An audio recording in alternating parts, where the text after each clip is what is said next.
Hello बच्चों।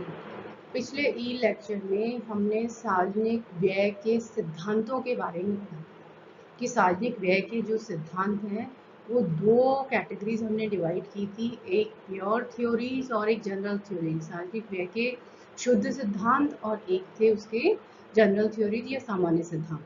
पिछले lecture में हमने लिया था सबसे पहला जो एडोल्फ वैगनर का सार्वजनिक व्यय का जो सिद्धांत था उसके बारे में पढ़ा था कि सबसे पहले एडोल्फ वैगनर ने ये सिद्धांत दिया था कि राज्य के कार्यों में या राज्य की गतिविधियों में तेजी से वृद्धि हो रही है, जिसके कारण से सार्वजनिक व्यय बढ़ता जा रहा है। आज हमें पढ़ना है दूसरा सिद्धांत जो है एरिक लिंडहाल का सिद्धांत है कि एरिक लिंडहाल ने सार्वजनिक व्यय के बारे में कौन सी थ्योरी दी या कौन सा सिद्धांत दिया। तो सार्वजनिक व्यय का ये जो सिद्धांत है ये शुद्ध सिद्धांत के अंतर्गत आता है और एरिक लिंडहाल ने सार्वजनिक व्यय के संबंध में 3 सिद्धांतों का प्रतिपादन किया। सबसे पहला सीमांत उपयोगिता का सिद्धांत है, दूसरा सीमांत उत्पादकता का सिद्धांत है और एक है पुनरुत्पादकता का सिद्धांत कि प्रिंसिपल ऑफ मार्जिनल यूटिलिटी। दूसरा प्रिंसिपल ऑफ मार्जिनल प्रोडक्टिविटी, एक सीमांत उपयोगिता हो गई, दूसरा सीमांत उत्पादकता हो गई, तीसरा है रिप्रोडक्टिविटी की पुनरुत्पादकता का सिद्धांत। अब हम उनको अलग अलग पढ़ेंगे कि पहले हम लेते हैं एरिक लिंडहाल का सीमांत उपयोगिता का सिद्धांत हमें क्या बताता है। तो सबसे पहले तो हम ये समझें कि जब सरकार के द्वारा सार्वजनिक व्यय किया जाता है तो इससे समाज को उपयोगिता मिलती है। मान लीजिए कि सरकार ने शिक्षा पर खर्चा किया, निःशुल्क बच्चों को शिक्षा दी या स्कूल्स खोले या हॉस्पिटल्स खोले जहाँ पर लोगों को निःशुल्क सुविधा मिल रही है, तो ऐसी स्थिति में लोगों की उपयोगिता बढ़ेगी, लोगों को उस सेवा से उपयोगिता मिलेगी। या सरकार रोड बनाती है गाँव तक तो आने जाने में सुविधा होगी, इससे लोगों को जो उपयोगिता मिलती है। तो उसके आधार पर उन्होंने ये कहा कि क्योंकि किसी भी विशेष सार्वजनिक सेवा पर जब सरकार व्यय करती है तो वो लाभदायक है या नहीं, इसकी जांच हमको करनी है। क्योंकि सार्वजनिक व्यय जब सरकार करती है तो जैसे कि परंपरावादी अर्थशास्त्री मानते थे कि सार्वजनिक व्यय जो होता है वो हमेशा बेकार होता है, बर्बादीपूर्ण होता है, उसका अपव्यय होता है। तो उनका ये कहना था एरिक लिंडहाल का कि हमें पहले ये देखना होगा कि किसी भी सार्वजनिक सेवा पर, चाहे वो शिक्षा हो, चिकित्सा हो, चाहे संचार हो, चाहे बैंकिंग हो, किसी भी सेवा पर जब सरकार पैसा खर्च करे तो उसको पहले ये देखना होगा कि वो सार्वजनिक व्यय लाभदायक है या नहीं, कि जिस सेवा पर हम खर्चा कर रहे हैं उससे लोगों को फायदा होगा कि नहीं। फायदा कितना, कि जितनी उसकी लागत आएगी उससे ज्यादा यदि उपयोगिता मिलेगी तो इसका मतलब वो लाभदायक है। और यदि मान लो जितना हमारा खर्चा आ रहा है, शिक्षा पर हमने 1 करोड़ रुपए खर्च किया लेकिन उपयोगिता उसके बराबर नहीं मिली, तो ये जो व्यय है ये लाभकारी नहीं माना जाएगा। तो एरिक लिंडाल ने कहा कि इस बात की जांच करने के लिए कि कोई भी सार्वजनिक सेवा पर जो खर्चा होता है वो लाभदायक है या नहीं, इसका हम कैसे पता करें। तो इसके लिए उन्होंने कहा कि सेवा पर जो खर्चा किया जाता है उसकी तुलना हम उससे मिलने वाले लाभ से करेंगे, कि जिस सेवा पर सरकार ने, मान लीजिए शिक्षा पर सरकार ने खर्चा किया और उससे जो लाभ मिला, कितने बच्चे स्कूल गए, स्कूल जाकर उनको शिक्षित हुए तो समाज सुसंस्कृत हुआ, या लोग उन बच्चों को अच्छे संस्कार मिले, अच्छा रोजगार मिला। तो इसका हमें देखना पड़ेगा कि शिक्षा पर जो खर्चा किया है उससे समाज को लाभ क्या हो रहा है। ये सिद्धांत क्या कहता है कि इस बात का पता कैसे चलेगा कि लाभदायक है या नहीं। तो इन्होंने कहा कि सार्वजनिक वस्तुओं से जो सीमांत उपयोगिता मिलेगी उसकी तुलना हम किससे करेंगे, उस उत्पादन या उन वस्तुओं के उत्पादन में जो सीमांत लागत आएगी। तो कहने का मतलब है कि किसी भी सार्वजनिक सेवा पर खर्चा करने में जितनी लागत आती है और जितना उससे लोगों को फायदा मिलता है, फायदे को मतलब कि उनको कितनी तो सीमांत उपयोगिता मिल रही है और कितना उस सेवा का सीमांत लागत है, तो इन दोनों की तुलना जब हम करते हैं तो यदि सीमांत उपयोगिता सीमांत लागत से ज्यादा आ रही है तो ऐसी स्थिति में वो व्यय जो होगा वो लाभदायक होगा। और इसके विपरीत स्थिति में यदि सरकार का खर्चा ज्यादा हो रहा है लेकिन उस सेवा से लोगों को फायदा नहीं मिल रहा है उतना जितनी उसकी लागत है, तो वो सार्वजनिक व्यय जो है वो लाभदायक नहीं होगा। तो इस तरह से एरिक लिंडाल ने पहला तो ये जांचने का तरीका बताया। मतलब एरिक लिंडाल का जो सिद्धांत है वो इससे संबंधित है कि सार्वजनिक सेवाओं पर जो व्यय किया जाता है वो सरकार को बहुत सारी चीजों को सोच समझकर करना होता है, और ये देखना होता है उसको करने से पहले कि यदि ये खर्चा किया जाएगा तो इससे समाज को लाभ होगा या नहीं होगा। तो इसके लिए पहला उन्होंने ये बताया कि या तो हम क्या करें, उस सेवा से मिलने वाली सामाजिक उपयोगिता को या सीमांत उपयोगिता को, उसकी सीमांत लागत दोनों की तुलना करें। यदि सीमांत उपयोगिता सीमांत लागत से ज्यादा है तो वो व्यय सार्वजनिक व्यय जो है लाभदायक होगा, और यदि सीमांत उपयोगिता सीमांत लागत से कम है तो ऐसी स्थिति में उस सेवा पर होने वाला खर्चा लाभदायक नहीं हो सकता। ऐसी स्थिति में सरकार को उस पर खर्चा नहीं करना चाहिए। तो एक तरीका तो जांचने का ये हो गया कि हम सीमांत उपयोगिता और सीमांत लागत की तुलना करें। अब हम लेते हैं दूसरा सिद्धांत। दूसरा सिद्धांत है सीमांत उत्पादकता का सिद्धांत। ये सिद्धांत केवल उन्हीं सेवाओं पर लागू होता है या उसी लाभ पर लागू होता है जिसको मुद्रा के रूप में माप सकते हैं।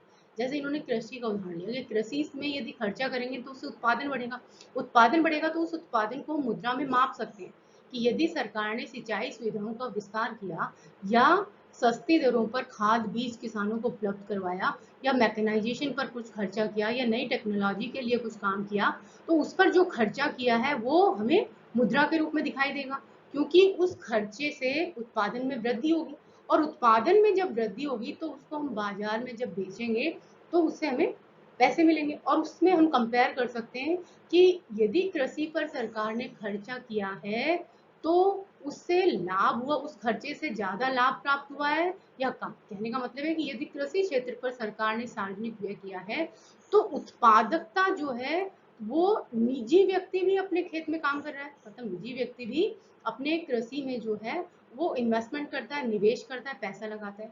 तो इन्होंने कहा कि हमें तुलना करनी पड़ेगी कि यदि निजी व्यक्ति ने जो खर्चा किया कृषि क्षेत्र में तो उसकी उत्पादकता ज्यादा पड़ी या सरकार ने जब खर्चा किया तो उत्पादकता ज्यादा पड़ी। तो इन दोनों को हम तुलना करेंगे कि सरकार जब सार्वजनिक व्यय करती है तो उससे तो उत्पादकता कितनी बढ़ी है, और निजी व्यक्ति जो है जब निवेश कर रहा है या खर्चा कर रहा है तो उससे उत्पादकता कितनी बढ़ी है।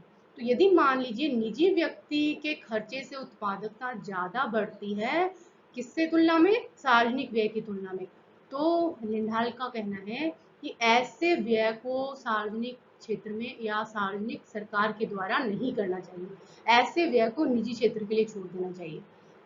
किस व्यय को, जिस व्यय से निजी व्यक्ति यदि उस खर्चे को करता है तो उत्पादकता ज्यादा बढ़ती है बनिस्बत किसके, सार्वजनिक व्यय की। तो ऐसे उन्होंने कहा उत्पादकता की हमें तुलना करनी पड़ेगी, सीमांत उत्पादकता की।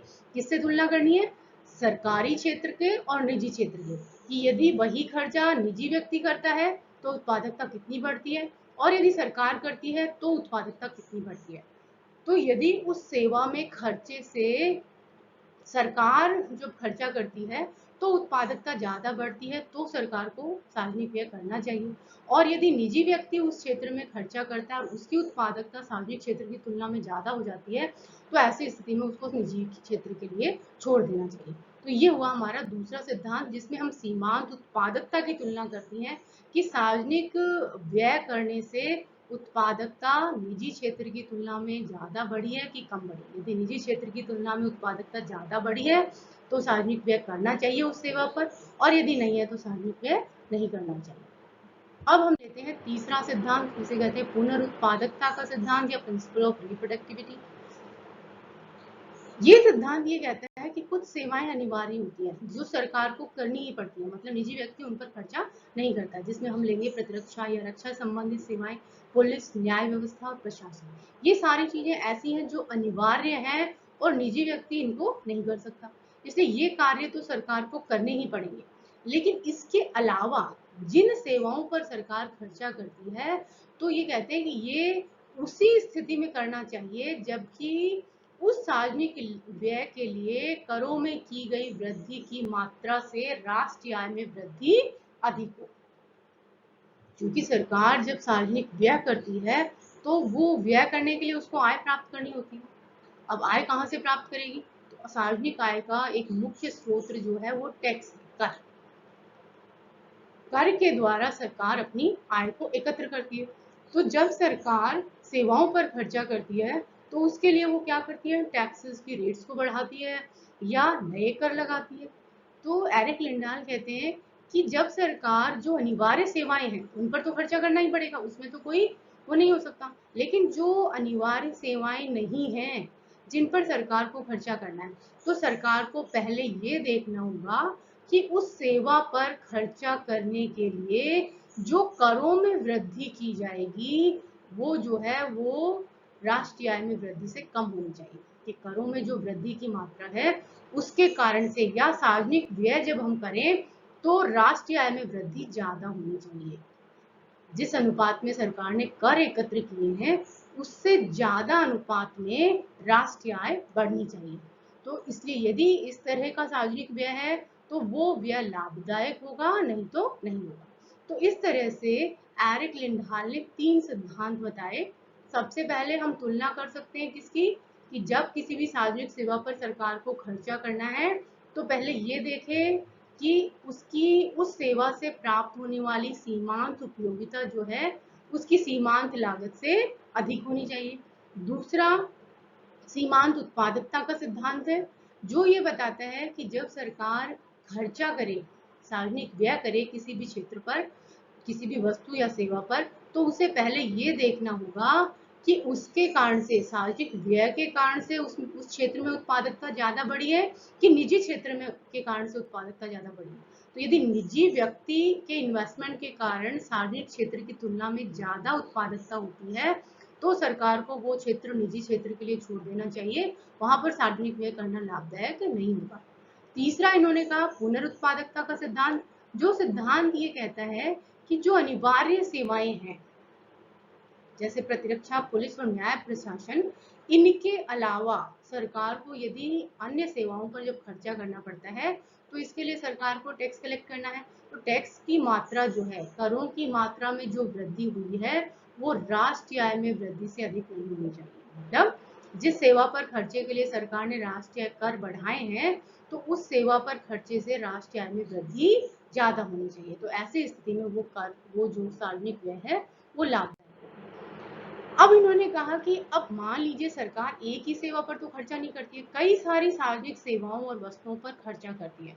तो कैसे पता चले कि कौन सी वस्तु या सेवा पर कितना खर्चा करना चाहिए? तो इसके लिए उन्होंने कहा कि इसके लिए हमें सम सीमांत सामाजिक लाभ का सिद्धांत देखना होगा। सम सीमांत लाभ का सामाजिक लाभ का सिद्धांत क्या है?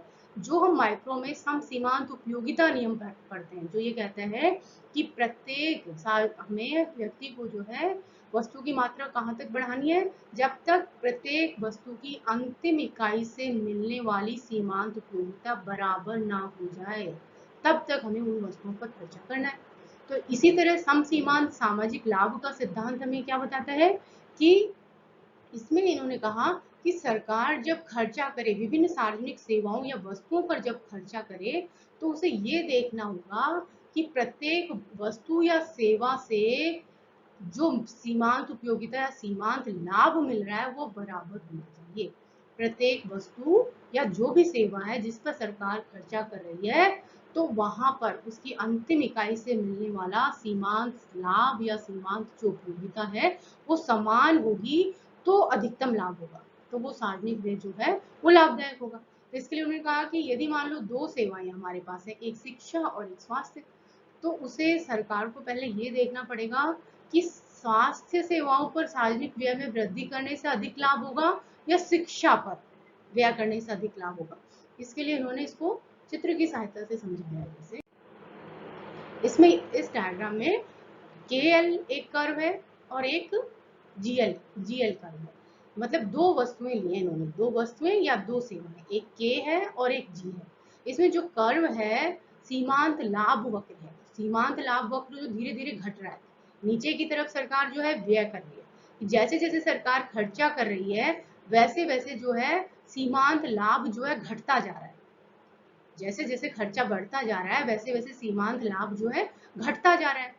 तो इसमें ये लाभ का सिद्धांत, ये कर्व घट क्यों रहा है? क्योंकि हम जानते हैं कि जैसे जैसे हमारा किसी वस्तु की मात्रा हमारे पास बढ़ती जाती है तो उससे मिलने वाली उपयोगिता घटती जाती है।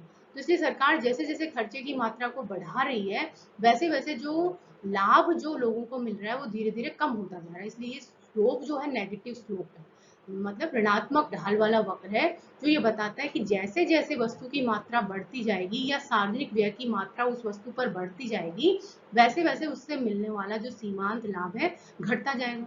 अब लिंडाल क्या कहते हैं कि सरकार को कहाँ पर सार्वजनिक व्यय को रोक देना होगा, जहां पर इन दोनों वस्तुओं से मिलने वाला सीमांत लाभ जो है बराबर हो जाता है। अब इसमें यदि देखें तो एन ए पहले वाले के एल जो सीमांत लाभ वक्र है वो एन बिंदु पर और जीएल जो है वो एस बिंदु पर, मतलब यहाँ पर इन दोनों से मिलने वाला सीमांत लाभ जो है बराबर हो गया। पहले वाले से के वस्तु से हमें क्या लाभ मिल रहा है, जब ओ आर के बराबर मात्रा खर्च करती है सरकार तो एन आर हमको लाभ मिलता है। इसी तरह जब हम जी वस्तु पर सरकार ओ पी के बराबर खर्चा करती है तो उसे एस टी के बराबर लाभ मिलता है। तो आर एन जो है वो एस टी के बराबर है। तो इसमें इन्होंने कहा कि सरकार को क्या करना चाहिए, के वस्तु पर ओ आर के बराबर खर्चा करना चाहिए और जी वस्तु पर ओ टी के बराबर खर्चा करना चाहिए, तब समाज को अधिकतम लाभ होगा। तो जैसे इन्होंने कि ओ आर और ओ टी जो है वो अधिकतम लाभ है। तो इस तरह से ये सम सीमांत सामाजिक लाभ का सिद्धांत हुआ और एरिक लिंडाल ने इस तरह से ये सिद्धांत हमको दिए हैं कि इस तरह से इन चीजों को ध्यान में रखते हुए यदि सरकार खर्चा करेगी तो ऐसी स्थिति में समाज को अधिकतम लाभ होगा। इसके अलावा किसी भी तरीके से यदि खर्चा किया जाता है तो समाज को अधिकतम लाभ नहीं हो सकता। ये हुआ एरिक लिंडाल का सार्वजनिक व्यय का सिद्धांत कि सरकार को सार्वजनिक व्यय करते समय किन बातों को ध्यान में रखना चाहिए, जिससे कि जो सार्वजनिक व्यय है, जो कि परंपरावादी अर्थशास्त्री कहते थे कि सार्वजनिक व्यय हमेशा बर्बादीपूर्ण होता है, वो स्थिति ना आए और सरकार जो भी खर्चा करे वो समाज को अधिक से अधिक लाभ दे। Thank you.